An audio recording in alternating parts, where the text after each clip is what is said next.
अनंत काल से ही मनुष्य की चाह रही है कि कैसे दुखों से मुक्ति मिले और कैसे जीवन में आनंद की प्राप्ति हो। आनंद की इस चाह ने मनुष्य को मंदिर मस्जिद घुमाया, तीर्थ स्थानों पर लेकर गया, तप माला का उसने सहारा लिया। यहीं तक नहीं, मगर ना जाने कितने उसने उपाय खोजे इस आनंद की प्राप्ति को लेकर, आनंद की एक झलक पाने के लिए। मगर विडंबना ये है कि आनंद की चाह में वो बाहर बाहर ही घूमता फिरता रहा, वो कभी भी अपने भीतर गया ही नहीं।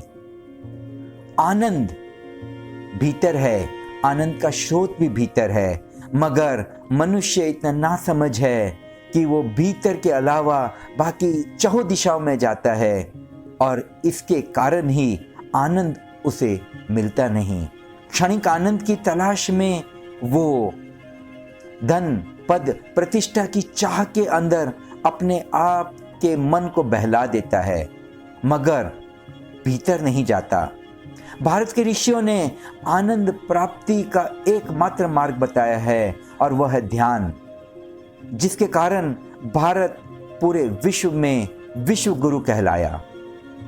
मगर मनुष्य का ये कहना है कि जैसे ही वो ध्यान के लिए आंखों को बंद करता है, उसे जागृत अवस्था में जो विचार आते हैं उससे कहीं ज्यादा विचार आंखें बंद करने पर उसे शुरू हो जाते हैं। अध्यात्म की पूरी समझ हमारे भीतर ध्यान को लेकर आने की है। जब तक हम अध्यात्म की समझ को अपने भीतर नहीं लेकर आते, तब तक ध्यान हमें सुलभ नहीं लगेगा। कैसे प्राप्त की जाए अध्यात्म की समझ को ताकि हम ध्यान को प्राप्त हो सकें? उसका उपाय है श्रवण।